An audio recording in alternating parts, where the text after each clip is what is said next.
leaving strife-torn Palestine for Europe have their passports checked as they start voluntarily on the voyage which will return them to Austria and England.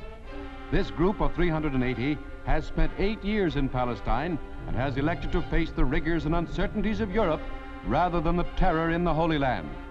Theirs is a difficult choice as they leave to board ship at Alexandria. But thousands of others run the gauntlet to seek haven in Palestine. Just north of Haifa, a blockade runner is beached after the 1,000 illegal immigrants had put up a savage battle against the naval boarding party. Only after reinforcements were sent aboard did the 3-hour fight terminate. During the melee, 30 immigrants and 11 of the naval personnel were wounded. The immigrants are transferred to other vessels to await deportation to Cyprus. These are only a few of the thousands who dashed themselves against the ironclad British blockade of the coast. Meanwhile, a reign of terror envelops the land. Barclays Bank at Haifa is rocked by an explosion which cost the lives of 2 Jewish citizens. 16 persons die and 13 others are injured as extremists blow up the Officers' Club at Haifa in an unremitting campaign of violence. Universal's cameraman, on the scene minutes after the explosion, records the stunned and shaken victims as they are carried from the wreckage.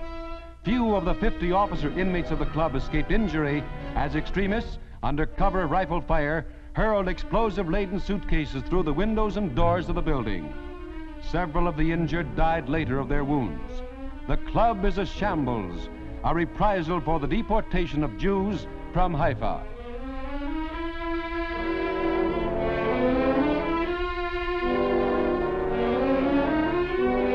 But punishment is swift. All adults of the extreme groups are rounded up and an arms search is conducted as suspects are taken to detention pens. During this and other searches, 25 high-ranking officials of the Irgun-Zwei-Leumi and Stern gang were arrested and later sent to Nigeria for internment until the United Nations disposes of the problem.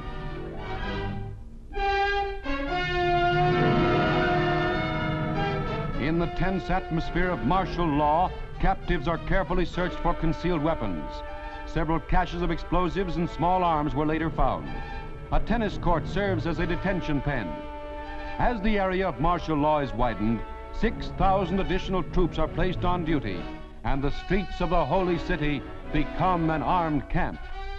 In Palestine, an impasse that affects the whole world.